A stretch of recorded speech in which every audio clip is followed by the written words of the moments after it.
La piste des troubles psychiatriques privilégiée pour expliquer le crash de l'A320 de Germanwings. Le copilote de l'appareil, qui semble avoir volontairement provoqué la chute de l'avion, était en arrêt maladie le jour de l'accident et l'avait caché à son employeur, selon les enquêteurs allemands. La nature de la maladie n'a pas été révélée, mais la presse allemande a affirmé que le jeune homme avait souffert d'une grave dépression il y a 6 ans. Mettre le turbo dans le moteur de l'économie française. Voilà ce que nous avons à faire pour que ça aille plus vite.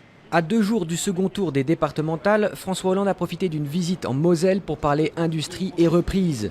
Le président s'est voulu optimiste, tout comme PSA Peugeot, qui a conforté les emplois de l'usine de Trémery en lui confiant la fabrication de moteurs à essence turbo.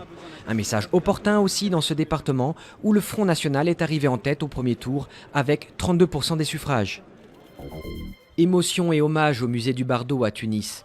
9 jours après la fusillade sanglante, le musée a rouvert ses portes vendredi à des élèves et lycéens, avant une réouverture exceptionnelle lundi au public. Les écoliers ont pu allumer des bougies en mémoire des 21 victimes et admirer les œuvres d'art, même si des impacts de balles rappelaient encore le drame qui s'y est déroulé. Encore des combats vendredi au Nigeria, à la veille du premier tour de l'élection présidentielle. L'armée dit avoir repris la ville de Gwoza, considérée comme le fief de Boko Haram. Il s'agit d'une victoire hautement symbolique pour le président sortant, Goodluck Jonathan. Reste à savoir si cela profitera au chef de l'État, également candidat à cette élection, attendu comme serré. On le croyait disparu, le voilà de retour.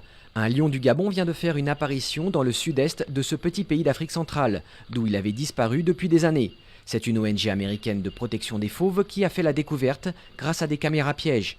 Un hasard, car le dispositif était à l'origine destiné à une étude sur les chimpanzés.